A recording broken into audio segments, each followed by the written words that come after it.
The good news is we're all in this together. And when we see we're together, we can work things out.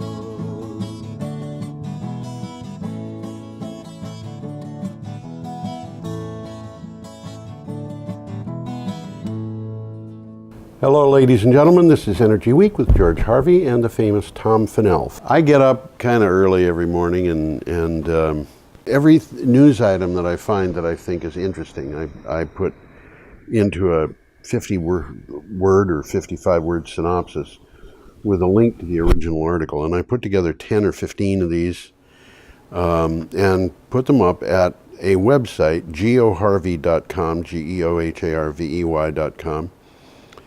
And I've been doing this for 5.5 years, so I've got 2,000 plus. You got a bunch of them. I got a bunch of posts up there, and there's 25,000 articles listed, over 25,000. But the ones that are interesting for the days go up on the days that I have them, and Tom and I, as we talk, will keep you apprised of the date that these stories appear, so you can go to the website and find them. Well, some of them are worth finding. Some of them. You know, yeah. I mean, they're just too complicated or long for us to discuss in depth here on the show. Yeah. But some of them are worth following up because they sometimes contain a lot of useful information. This first one that we're going to be talking about, you could go into for a week.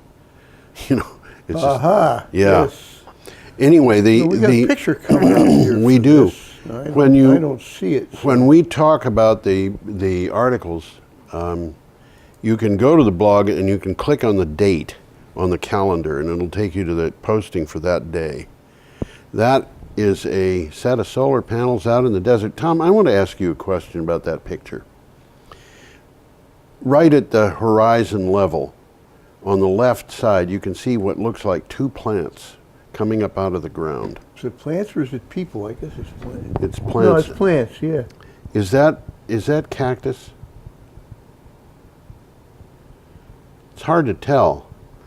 The reason I ask is because it looks more like a palmetto kind of tree. Okay, I thought so too. I have no idea what that is, but the reason I ask is because, you know, when I do these things, I look at the pictures that come with the articles, and I try to figure out a good caption for them if I can. Usually I can't. So I just put a caption up that tells me, so that when I'm putting the post together, what photograph to put where. And in this case, I did a Google search on the image, and I found that this was a solar array in Saudi Arabia. I found that it was also a solar array in Utah.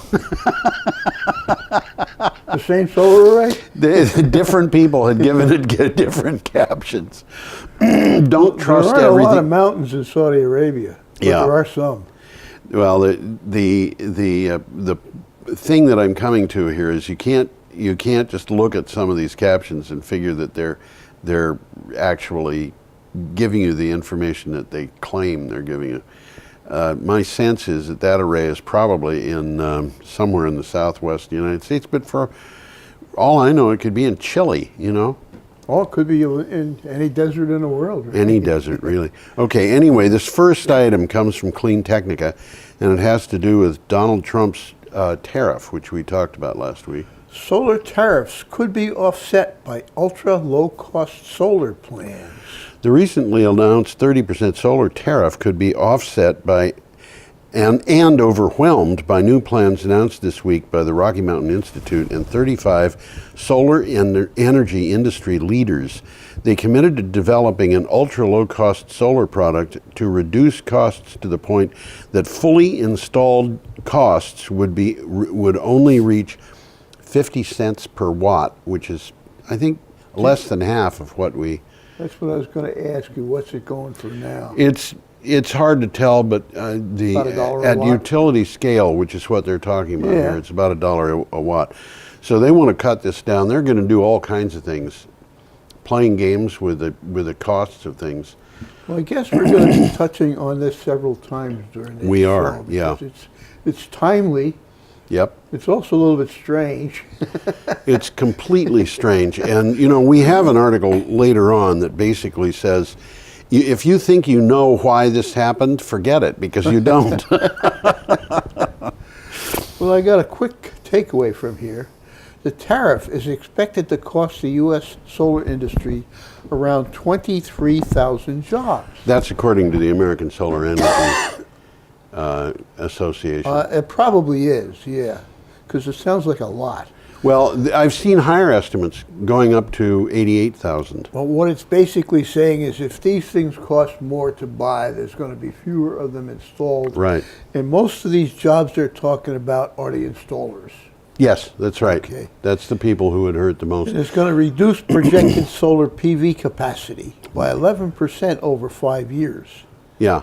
And did you happen to notice the number of people whose jobs would be saved by this protectionism? Yeah, it's about 300 or 400, isn't it? Yeah. So the Rocky Mountain Institute is planning to create a pre-engineered and pre-assembled solar module of standardized design. Well, that's a good idea anyhow. Yeah. I mean, that would help. Yep. So. They've got work going into this. Should we move on? Yeah, let's move on. We're still on, but I don't know that we mentioned the date that we're starting, but we started this on the 25th of January, today being, as we're recording Thursday, this. January 25. Yeah. So yes, you're as right. we're recording this, it's February 1st. And we're still on January 25th here, and we've got an item from Steel Guru. France to shut all coal-fired nuclear power stations by 2021. That's coming up quickly. It is. Wow. French President Emmanuel Macron has pledged to shut all of his country's coal-fired plants by 2021. Speaking at the World Economic Forum in Davos, Switzerland, he said, We've also decided to make France a model in the fight against climate change. Mr. Macron's speech stressed the economic benefits of innovation. Well, the former goal was 2023, so Yeah. he's moving it up by 2 years. Yeah. Doesn't sound like a lot, but I think it's significant. Well, if he really means by 2021, then we've got less than 3 years, and all of the coal-fired plants in France will be closed. Now, They don't have a lot of coal-fired They don't. plants. I was going to say that they don't. 1%. 1%. Yeah. Okay, so that might be 1 or 2 plants. Yeah, it could be. It's not a large number of plants, Yeah. and they're probably pretty old to begin with. So Well, they weren't built last year. You know that. there's a little takeaway here, a little slam dunk here. As Macron has embraced moving France away from coal, the Trump administration has committed to going in the opposite direction. Yeah, and how are they going to do that? You got any They're idea? not going to. They're not. It's all talk. Do you know? I did a little study of the number of coal-fired plants closed each year. Yeah. And what I found was the greatest number of closures took place in 2015. Okay. Barack Obama was president at the time. People were complaining about the war against coal, and there were 20 coal-fired plants closed in the United States last year Okay. with Trump in command. None opened, but 20 closed. Yeah. And it happens that the percentage of the plants that were out there that got closed was almost the same. That's interesting. Trump is Well, they're presiding not closing over. for environmental reasons. No, they're they closing aren't. because they're not making money. Yeah. They're old. They need to be refurbished. They Yep. don't want to spend the money refurbishing them. Yep. It makes a lot of sense, really. Yeah. Yep. Okay. Well, we're into energy storage now. This is an interesting thing. This is from Clean Technica. Energy storage project for Long Beach, California, will be the world's largest lithium-ion battery storage Didn't project. we just see the world's largest lithium-ion battery We probably storage process did. So this done in one's beating South it. Australia? This is 100 megawatts. This is big. Well, the one that went into South Australia was also 100 megawatts. Yeah. But this one is bigger because it has more energy stored. That one, so you get more megawatt hours out of it when More you're running it. megawatts. Same amount of megawatts, but more megawatt hours. That's right. Well, that makes sense. Yeah. That makes sense. Like putting an extra battery in your car. Yeah. Fluence Energy Storage is developing the world's largest battery energy storage facility as part of a $2 billion repowering project in Long Beach, California. The battery will combine with efficient combined cycle natural gas to replace aging natural gas peaking plants, meeting local reliability needs within California's environmental goals. Now, combined cycle natural gas cannot come online fast. That's why they had peaking plants. Exactly. And the peaking plants are expensive to run. They're expensive to run. So they're much more expensive than almost any standard baseload or renewable type we have. Yeah, basically, sure.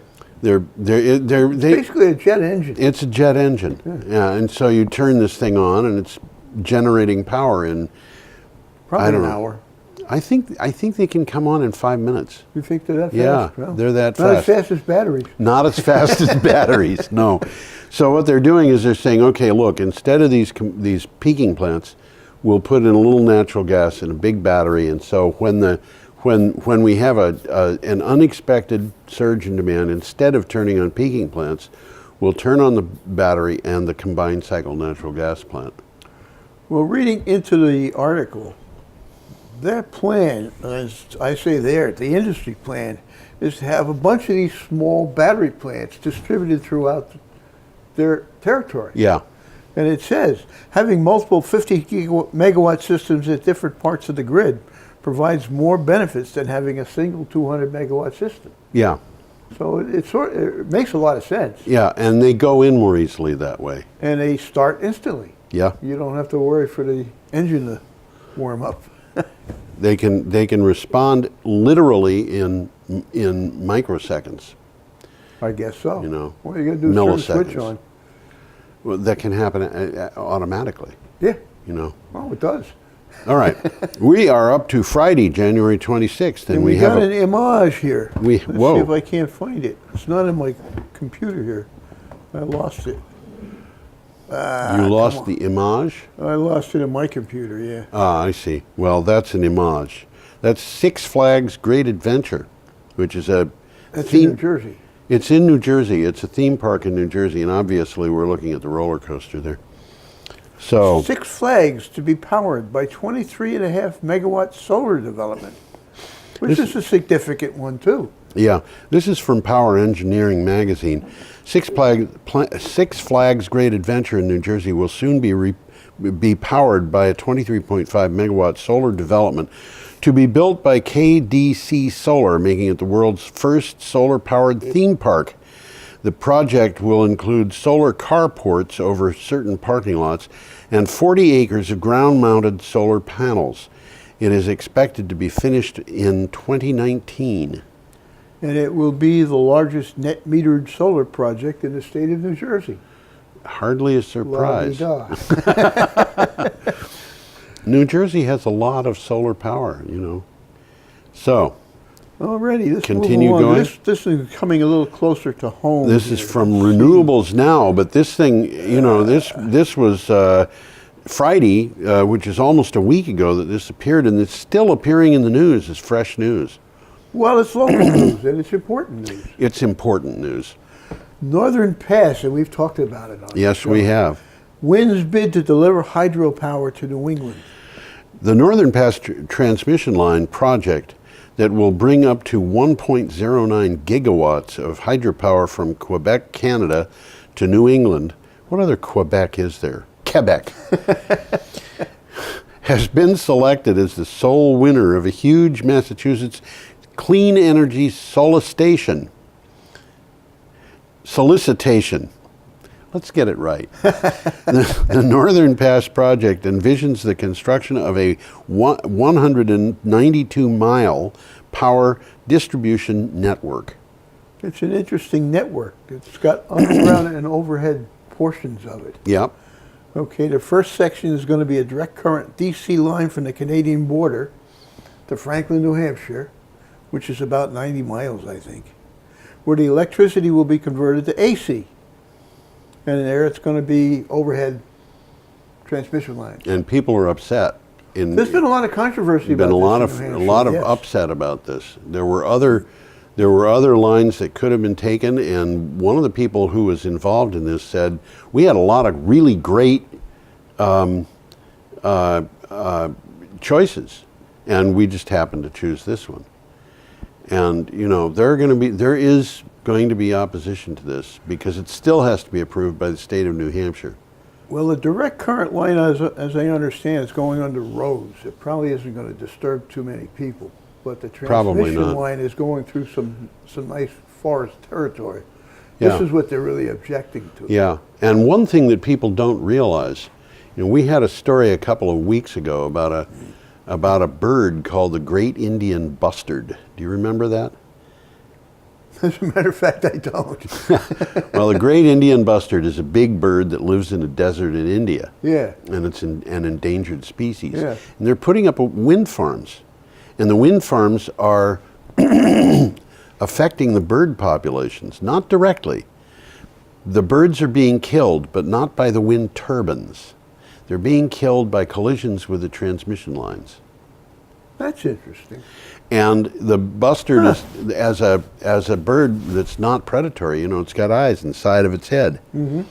So it's flying along, and all of a sudden there's a line in front of it. And doesn't see it. Doesn't see it because it's not accustomed to focusing on straight ahead. So these things are running into the transmission lines and dying. Birds also get electrocuted at transmission lines. That includes eagles. Yeah. And the transmission lines are far more destructive to birds than wind turbines. Okay. Well, there's far more miles of transmission lines than there are miles of wind turbines. Absolutely. And putting in another 192 miles is not helping that situation any. I would guess. You know, I would guess. although it's a whole lot better than running coal-powered or gas-powered thermal plants that are polluting the environment, because that's where the real destruction We've got a is. situation here. Yeah. In Canada, there's a lot of hydropower. A Yes, lot. absolutely. Okay, and down in the Boston metropolitan area, They there's need a lot power. of people that want power. That's right. How do you connect the two together? That's just what this With is all about. Copper cables, you know. Some That's sort the way of it another. works. Okay, should we move on? Yeah, let's move a little Our further next afield item here. is from Greener Ideal. Australia's Tesla solar battery turns a profit. It's only been in business for about 2 weeks. The world's biggest lithium-ion battery has absorbed excess electricity on the South Australian grid and resold it on the power market for around $810,000. Tesla's PowerPack project only came online in December, but on 2 occasions has already stepped up to save the grid and helped its owners turn a quick profit. It was a quick profit. It was a handsome profit. Yeah, too. it was, absolutely. You There's a know, picture of this plant yeah, in the article. yes, And there is about 100 containers, which are the batteries. yeah, You know, shipping containers. yes. Which are the batteries and all the ancillary circuits. It and all almost looks like a parking lot at a truck stop. that. It almost looks like that, except the trucks are parked too neatly. Yes, well, that's true. They are too neat. Let's tell them they should scatter them a little bit. Yeah. Next time they. Okay, we are up to Saturday, January 27th. Got another picture We have here. a picture here of a solar installer, and I don't know anything about that picture or who that guy is, but it happened that it came along with the article. I'm looking at the trees. I can't quite figure out what they are. I don't know, that evergreen tree that's almost in the center of the picture. Nice tree. Almost looks like it's man-made. Yeah, okay. So this is from Clean Technica. MSNBC and CNBC missed the key points of Trump solar tariffs story. This I found fascinating. Okay? How did they miss these key points? The solar tariffs are not being applied because China or Chinese companies are doing anything wrong. Right. They are not a response to illegal dumping by Chinese subsidies on solar panels. That was there was an old case, but that case was resolved. And they will cost America many more jobs than they will protect. Now, what's happened here is that Donald Trump didn't put a 30% tariff on Chinese solar panels alone. He put it on all solar panels except those from specified countries, of which there are 101. Oh. I counted them. But the thing is, the solar tariffs that he's imposing include tariffs on China, Yeah. Taiwan, South Korea, Japan, the Philippines, Canada, and Mexico. Oh. Yeah. Is this really serious? We're doing this? We just decided that, okay, so why are they doing this? Because American solar panels are being manufactured by companies that cannot compete in the world market with these other companies. So what do we do? That's part of the story. The other part of the story is that these companies are owned by foreigners anyhow. Yeah, and they have very few employees. SunViva is owned by Germans. No, Solar World is owned by Germans. Solar World is owned by Germans. SunViva is owned by Chinese, ironically. Yeah. I think it's Suniva or Suniva. Okay. But yeah. Suniva, yeah, put an extra V in there. Suniva is owned by Chinese, and it happens to be bankrupt. So we're protecting jobs at a bankrupt company. Solar World is owned by Germans, and the World Organization for Solar World, not the American organization, but the World Organization, is also bankrupt. Is that so? Yeah. Huh, so we're talking about two companies that are not being competitive, and what is the government doing? It's protecting them. I don't think it was well thought out. This is like Donald Trump saying, it's like saying we're gonna protect coal. Yeah. We're gonna protect coal from what? From what? We're gonna protect it from competition. Yeah. I have a feeling that Ayn Rand would have said something about this, and it would not have been positive. I think you're right. I mean, this is just a matter of, okay, we want to protect, we're going to make America great again by returning to old greatness, which is translating as by protecting obsolete technology while the rest of the world goes on. I think this is a dangerous route. In fact, I'm quite certain it is. Should we move out of that? Yeah, let's move along to the next one. Our next one is from Wind Power Engineering. This is a good article. It says a lot. Yeah. Progress on energy storage can expedite the shift to clean energy.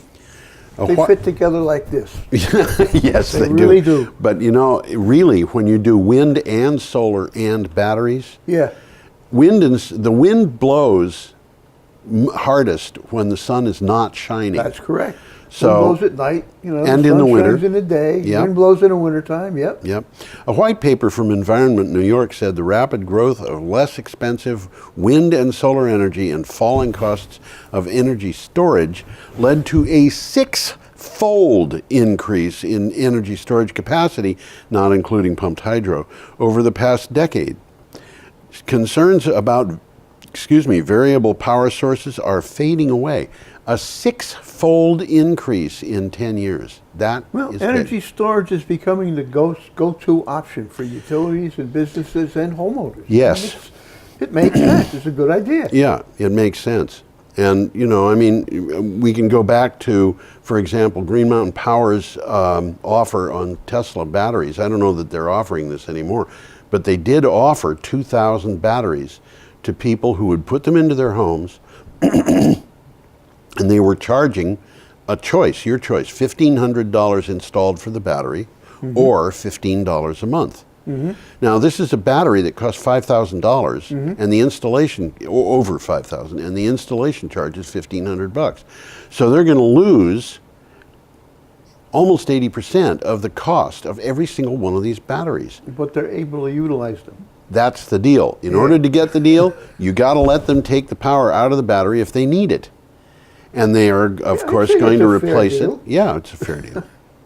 And the way it's set up, at least in Vermont, you can charge them at night when the power is cheap. Yeah. And you know that they're not buying power from the batteries. They're taking Yes. when the battery Yes. when power is cheap. Yep. So And it seems like a win-win situation. it does. And the people who install the batteries have got batteries that can give them backup power in the case of a grid failure. So it's for $15 a month, you're getting grid security is what it boils down to. And they're saving money by not having to build transmission lines. Yes, that's true. That is true. Okay. Okay, we're back in New England. Well, Yep. we didn't leave. That was New York, wasn't it? Well, New York isn't New England, so That's close. we're back in New England. Wind Power Engineering has a piece for us. We got an image, too. We do. I put it up. Let's get it Now up you there. have to do your job. Yeah. Okay. That's the Brayton Point Power Plant. It is. It's in Somerset, Massachusetts. Commercial Development Company. That's the name of the company. Yes. Purchases retired Brayton Point Power Station. Redevelopment could include renewable energy. Well, it will. Commercial Development Company announced that it has purchased the closed Brayton Point Power Station in Somerset, Massachusetts. The Massachusetts Clean Energy Center recently identified Brayton Point as a potential site for the development of an industrial wind port to support new wind energy for the state. Well, we've actually talked about that right We here. have, yes. Yeah. They're going to be using it as what we call it, headquarters for developing Right. wind power out at sea. This would be a perfect place to bring in cables that are coming from elsewhere, out at sea, for example, because the grid connection tie to the is grid is there. already there. Yeah. And that grid tie is not free. Okay, are we on to something else, or do you have more? I'm just trying to read some of my notes and see if they're worth mentioning. Okay. Well, this is a little interesting side thing. After 5 decades of use, the largest coal-fired generating station in New England, this Brayton Point that we're Yes. talking about, was decommissioned in May of last year. Yes. Yep. Okay, we're up to Sunday, January 28th, and we've got a piece from the Banga Daily News. Banga, which, by the way, in Welsh is pronounced Bangor. Is it really? It is. Now the And it's named NG, after it means big. It means a college. That's what it means. what? College. Does it really? Yes. Oh, okay. There was a time when the oldest college in the world was in Wales, and in fact, it was closed by Henry VIII, and it was opened by a Roman emperor, Theodosius. It was called. It's a pretty old college. It was It was called Cor Theodus. Theodus. It's Tewdws, I think. But yeah, but Bangor is, it had that as part of its. Anyway, sorry about that. Well, CMP moves forward with renewable energy plans, and I think you're going to tell us what CMP is. I am indeed. It's Central Maine Power is forging ahead with plans to build a major transmission line in western Maine to bring wind and hydropower from Canada into the New England electric grid. This is despite losing its bid for a big renewable energy contract from Massachusetts, which was instead provisionally awarded to the Northern Pass project. Did we just talk about that? We did. That Northern Pass project was approved by Massachusetts, not by New Hampshire, but and it's been approved by the federal government for the cross-border thing. Yeah, right. But it was approved, and the first thing that happens is that the people in Maine say, "Oh, we're going to build the one that we showed you." Well, they were also. bidding on that northern. No, this is an alternative to the. This is Northern an Pass, alternative right. to the So Northern Pass. It was competition. Northern Pass got the contract, and they said we're going to build it anyhow. Yeah. And it makes sense. Well, For a reason I mentioned before, there's a lot of power up there and a lot of customers down here. Exactly. And people don't realize, you can save a lot of power by efficiency measures. But, But people don't realize we have to move, in order to stop climate change, we have to move into a world where we are not using electricity, we are not using gasoline or diesel oil to power our transportation. And we're not using, even aviation is going to be powered, a lot of it by Batteries. electric batteries. Yeah, that blows my mind. We are An not electric going, airplane. Yeah, and we are not going to be using fossil fuels to heat our homes. And we're going to be cutting it out of industry. We're going to be reducing our fossil fuel load by 90%. And that means that we're going to be driving electric cars, we're going to be riding electric planes, and the long distance stuff, planes, I think very easily could be replaced by high-speed rail transportation, because this thing that Elon Musk is working on, they're talking about trains moving at 300 miles an hour. And when that happens, long-distance air transportation might be changed. Well, it's all going to be dictated by economy. It is, It's not- ultimately. you know, it's nice to think green, but it's money talks. Yeah. On the other hand, another thing to remember is that as the amount of fossil fuels that we use declines more and more and more, dealers in fossil fuels will disappear. Yeah. People making fossil fuels, that is to say, making, for example, aviation fuel out of oil, will start to disappear, and the supply chain becomes much more difficult. So, I've said this before. I kind of expect that the price of oil is going to go down at the pump, but up at down at the well, but up at the gas pump.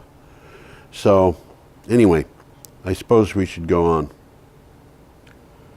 Well, just a quick takeaway. Final state and federal permits for this project in Maine should be in hand by early 2019, and construction could begin next spring. Next spring. Spring of 2019. Yeah. Okay, This is another interesting one coming up. We got a nice picture here. we do. People having fun. Yeah? I had a friend who was Swedish, who told me about Swedish ferries and how her high school class had gone someplace on a ferry boat, and as they approached home, they decided, just for a lark, they'd all jump in the ocean.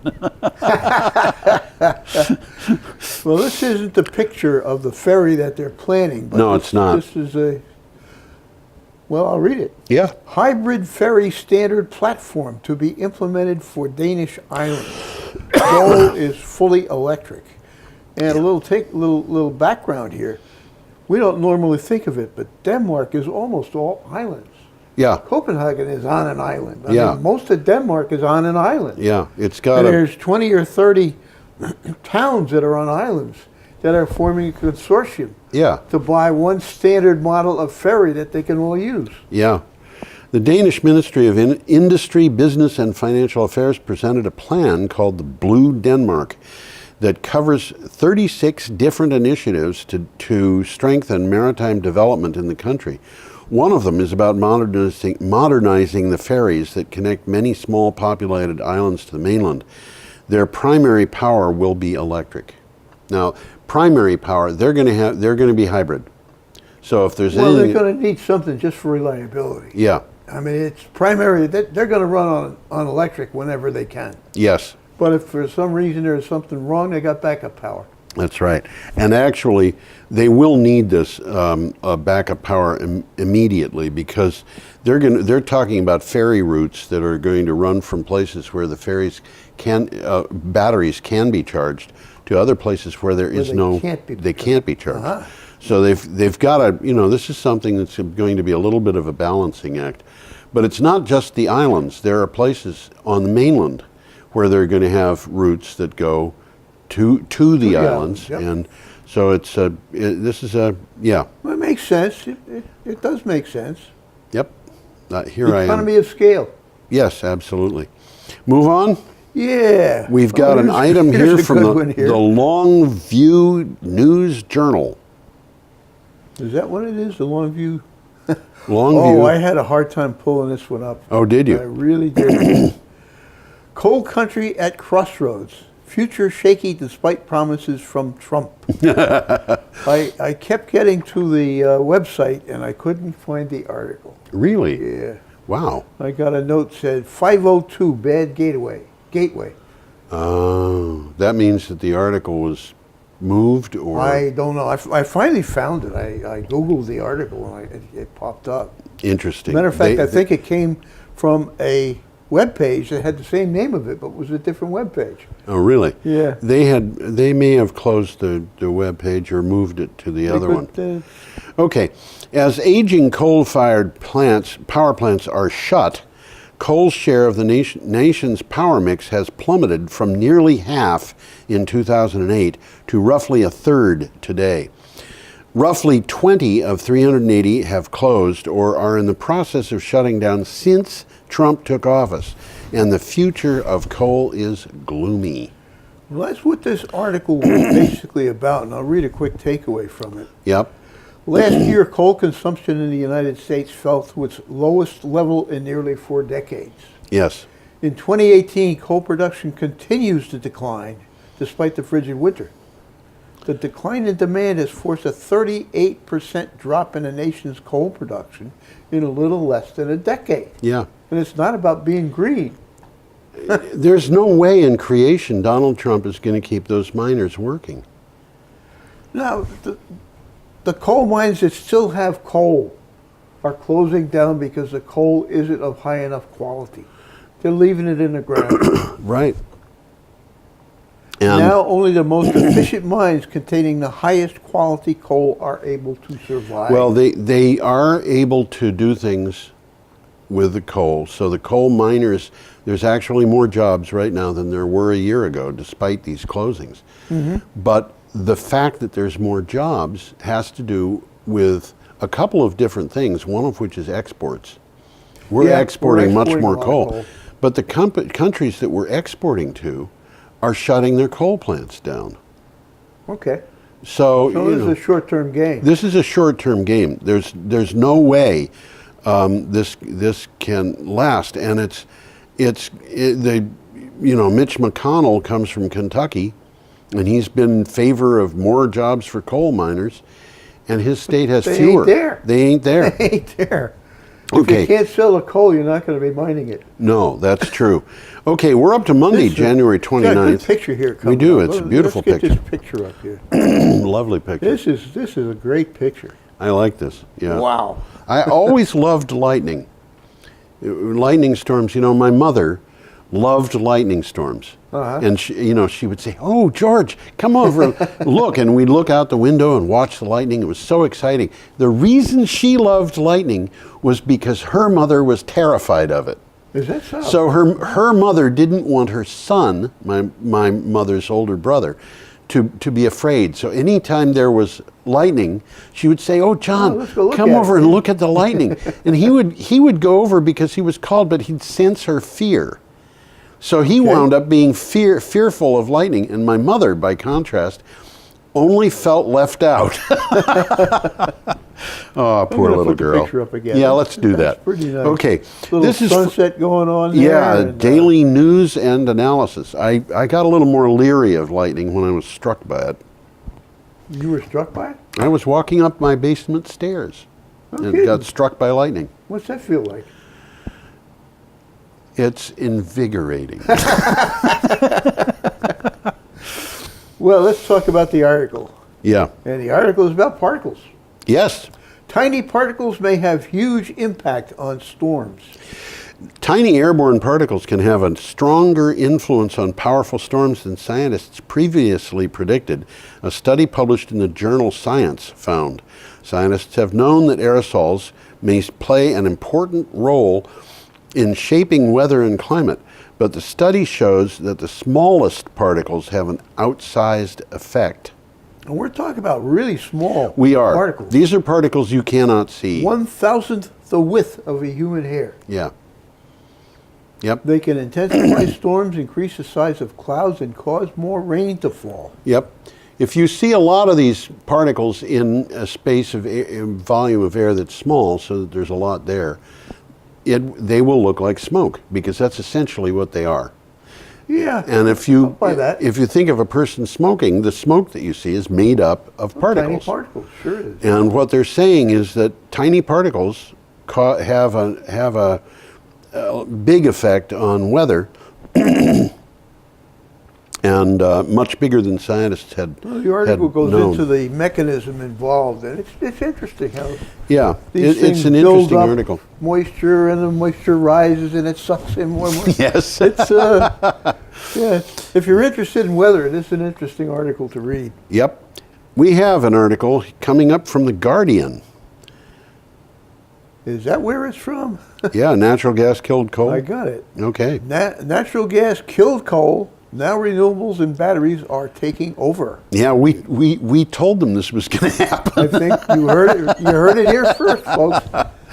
Over the past decade, coal has been increasingly replaced by cheaper, cleaner energy sources.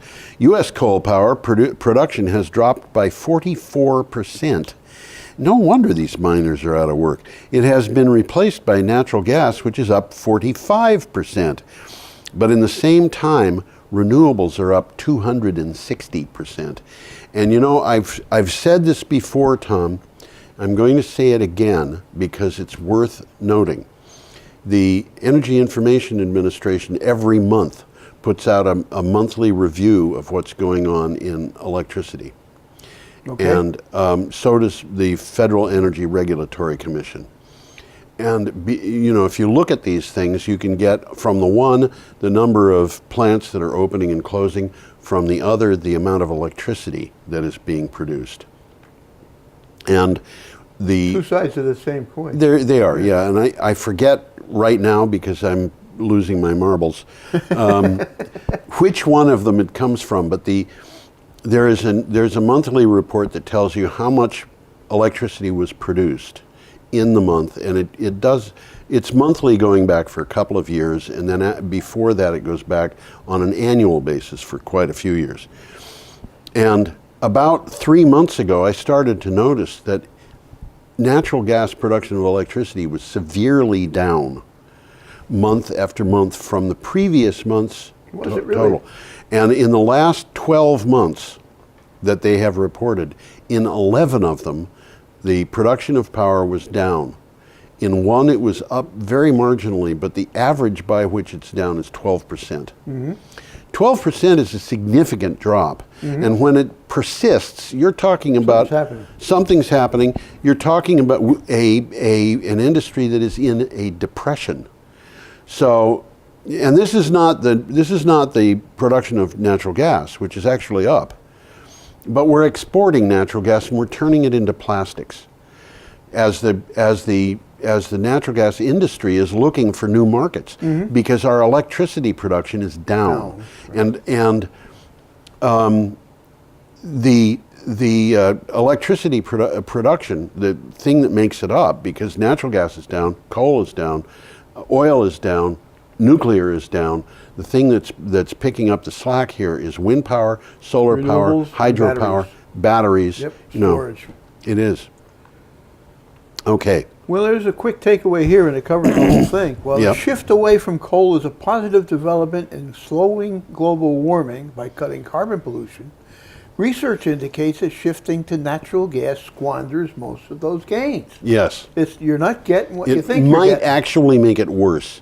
When the natural gas production is abundant, it crowds out both coal and renewables, resulting in little, if any, direct benefit. Yeah. Part of the problem is significant methane leakage from natural gas drilling, which you don't hear much about. Well, methane leakage not only from the drilling, but from the pipelines, and the local pipelines are bad. Yeah. You know, there was a group of students who went into Boston, and they drove through all of the streets of Boston, and they found 2,400 gas leaks. They had a car that was equipped with a gas meter. And when they published their results, one of the big organizations, it might have been the Natural Resources Defense League or something like that, I forget which one it was, duplicated the study in order to verify it. And they actually found that the students were wrong. It wasn't 2,400, it was 3,000. So, you know, local natural gas leaks, but the pipelines, huge, long pipelines, they leak. Yeah. The wells leak. Yeah. You know, and we've in the past captured some of the gas that was hard to. Well, they're trying to, but that's not. It's elusive. It's elusive. And we had that huge leak in Southern California last year. Yeah, right. Bingo. Okay. Well, when I first flew into Saudi Arabia, Yeah. I looked down at night from the plane Yeah. and saw nothing but blackness. 3 years later, when I left and I looked down, it was all flared up. There was fires everywhere, flares. Yeah. In those 3 years, the Saudi government managed to capture a lot of the gas that had been... And flare it. And flare it, yeah. See, just to explain this, what originally happened was when the oil wells were put in, or gas wells, but the oil wells and gas wells both produce both types. Mm-hmm. Okay, so an oil well is going to produce gas, and they were after the oil. They didn't care about the gas very much, so the gas was just allowed to escape, and that is really destructive to the environment. Much more so than CO2. Yeah. So now they do what had burn been. It, so they burn it's not as destructive. Now it happens that today they're probably capturing it. They're not. We've got companies that are spending millions of dollars trying to find ways to capture that gas, and then to make it usable for production instead of just flaring it. But anyway, we should. We got another nice picture coming. We do. So let's get the picture up. It's not all that nice a picture, but yeah. The top part of it's nice. The bottom part isn't too bad. It's the middle that's kind of a concern. Yeah. This comes from university.byu.edu. Another bad link. I couldn't get this article. You couldn't get it. Oh my gosh. Oh. Well, when I clicked on that link, I got a Google search for University BYU. Oh no. Yeah, which is Brigham Young University. Yes. Well, do you have the it's title? About Utah. Yeah, it's about Utah. Well, I made up a title. Oh, go ahead. Air quality emissions testing. According to the Utah Department of Environmental Quality, 48% of the air pollution in Wasatch Front region comes from vehicles. Now, 48% is a hefty amount.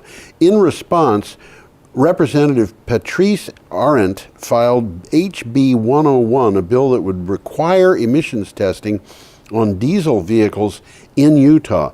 Diesel exhaust, though it is not a huge in proportion to the emissions, is still significant. This picture, by the way, is what's called a temperature inversion. Okay. And Let's get the picture back again. It's why these emissions, particularly from diesel, are important. A temperature inversion happens when cold air near the Earth is trapped by warmer air above. Sometimes it even happens around here. It happens all over. You know, I used to live on a mountaintop across the river, and I could see miles and miles, probably 70 miles down the Connecticut River. You could see this phenomenon, couldn't you? You could see this, and I loved getting up in the morning and looking out the window and seeing, you know, the valley filled with fog. Yep. You know, and it was beautiful, and the sun would come out and it would shine on top of this, and it was like having. It looked like a big lake, and the mountaintops were islands. Yeah, except that it was absolutely white, so it looked like a frozen lake or a lake covered with snow or something. I used to think that it looked like a huge 70-mile long pillow. But what happens here is, you know, that warm air rises. Well, but it usually can't rise if something's hindering it. If it's cold air. Yep. With warm air above, it doesn't rise all that easily, because what you've got to do is get the air down near the ground warmed. Warm, right. And then it'll start coming up.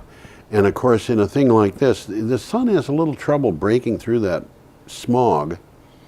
And so it's warming the smog instead of the ground. And that keeps that air near the ground, which means that the pollution doesn't blow away. And that's what we've got. Well, one thing I did learn from this is the Wasatch Front, which I never heard of, is where 80% of the people in Utah live. Oh. So it's Salt Lake City. It's right home, right around that area here. Yep. We have to move on, Tom. We've got an item from Bloomberg BNA. We're up to Tuesday, January 30th. And we've got 10 minutes to do. Too, don't we? Not for this Picture one, for no. the next one? Not for No, this. that's for the next one, yep. But we've got 6 items in 10 minutes. We can do it. We can do it. States helping offshore wind gain footing in the U.S. Yep. Bloomberg BNA, offshore wind developers say Trump administration's support for offshore wind has been strong during its first year in office, but states are providing the biggest push for new development, especially Massachusetts, Maryland, and New York. More than 4,000 gigawatts of offshore wind power potential exist off U.S. coastlines. That's a lot of potential. 4,000 gigawatts is the equivalent of approximately 8 times as many nuclear power plants as there are in the entire world. I would say that's about what the whole country uses. I think it may be far more than the country uses. Yeah, interesting. It could be. And what the article actually, is saying that there's more help coming from the states than yes. from the federal. Well, and there was a new announcement, which is that the state of New Jersey is looking to put in 2,500 megawatts. So that is new. That hadn't even been taken into account. Well, they got a new governor, so things have changed. Yeah, and we're about to see that. Okay, we are up to Wednesday, January 31st, and this is an item from Renews. Swiss outfit ABB has successfully tested the 500 megawatt HVDC, that's high voltage DC power, maritime link, enabling the exchange of electricity between Newfoundland and the North American grid in Nova Scotia. This is pretty important, really. Yeah, it is. The project includes 230 kilovolt AC substations in Newfoundland and one 345 kilovolt AC substation in Nova Scotia and 2 cable transmission stations. So what it looks like it's doing is they're running overhead on land. Yep. And they're running underwater by cable. Yes. Well, you're not going to put a transmission line in the ocean, so. No, you're not going to put it in the ocean. So that's what they're doing, and I guess it's beneficial to both Nova Scotia and Newfoundland. Yeah, absolutely. Okay, we've got a picture here and an item from Science Magazine. What's that picture there? That's a It's in picture Italy. of. It's in Italy. It's yeah. What's the title? Half of U.S.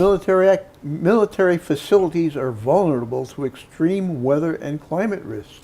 You better believe they're aware of it. Yeah, you better believe it. About half of the U.S. military infrastructure is affected by climate-related risks, according to a Pentagon report obtained by a nonpartisan climate think tank. The report surveyed over 3,500 U.S. bases worldwide. It found that about 50% of them reported effects from events like storm surge flooding, wildfire, drought, and wind. Well, the article indicates that the military is on top of this and they're doing something about it. Yes. Our final item comes from Forbes. Oh, yeah, this was a good article. If you like graphs and charts, this is a great article. Yes. That's, I don't have much to pull up about it. Okay. India's coal power is about to crash. King coal's reign in India is about to come crashing down. Coal supplied 80% of India's total power mix in 2016 to 2017, but new wind and solar is now 20% cheaper than the average wholesale power price of existing coal-fired generation, and 65% of India's coal power generation is being sold at higher rates than new renewable energy. That's why the exports that we have of coal are not going to continue. Where are they going to go? Oh, yeah. I mean, they're selling it at higher rates because I'm sure they're into some contracts that they're tied into. They've got contracts that they're tied into. But, you know, one of the things that happens with those contracts is that sometimes they get broken. Yeah. And it can't go on forever. It cannot go on forever. That's Well, right. a quick takeaway from here, I think we got a minute and 30 seconds. I'll try to read quick. Economics have flipped the country's energy equation. New renewable energy is now cheaper to build than running most existing coal-fired power plants. That's what basically this is about. Yes. The tipping point may have been in 2017 when renewable energy installations surpassed coal for the first time, adding twice the capacity. So India's 2027 renewable energy target, 10 years ahead, requires 57% of installed energy to come from non-thermal energy, which means renewables. It means renewables. It means non-thermal means not coal, not natural gas, not oil, not nuclear. You don't make a fire. You don't make a fire, and you don't have a nuclear plant going. Nuclear Which is plants a kind of are fire. nuclear plants. Yeah, well, At least for the purpose of this article. yeah, it's any place that you have heat exchangers, which those big towers that you have at nuclear plants. Anytime you've got anything like that, you've got a thermal Sometimes a heat plant. exchanger is a lake. Sometimes it's a lake, sometimes it's a river, sometimes it's the ocean. And they don't all look alike. The ones at Vermont Yankee looked like a long shed. Yeah, it does. Yeah. The big ones, big tall ones, look like huge, very fat chimneys. Yeah. But there's other kinds out there, and but thermal power implies it's either nuclear or it pollutes. Whatever it is, it's hot. It's hot. That's right. And you know, there's another thing about thermal power that people don't realize, and that is you have to get rid of excess heat. That's what the cooling towers are for. That's what they're for. Do you know how much excess heat there was at Vermont Yankee? I haven't a clue, but it was a lot. It was a lot. Vermont Yankee ran at about 35% efficiency in turning its heat into electricity, which meant 65% of the energy that was generated at that plant was put into The air or the Connecticut River. And I talked to an engineer down there, and he said, you know, we'd never be able to do it, partly because people would object to having water that had been through that plant. Mm-hmm. But there was enough hot water coming out of that, enough heat coming out of that plant to heat every home in Vermont. I can believe that. I really can. I mean, getting it to every home in Vermont is something else again. But yeah, oh yeah. Well, I mean, it could have gone south if they'd built the tubes to carry it. They could have taken it to Greenfield anyway, maybe Springfield. But nevertheless, there's a huge amount of heat, and it's lost. Mm-hmm. So, you know. Anyway, time to go. well, we're about finished, aren't we? We sure are. I hope you all come back. We'll see you next time, or you'll see us.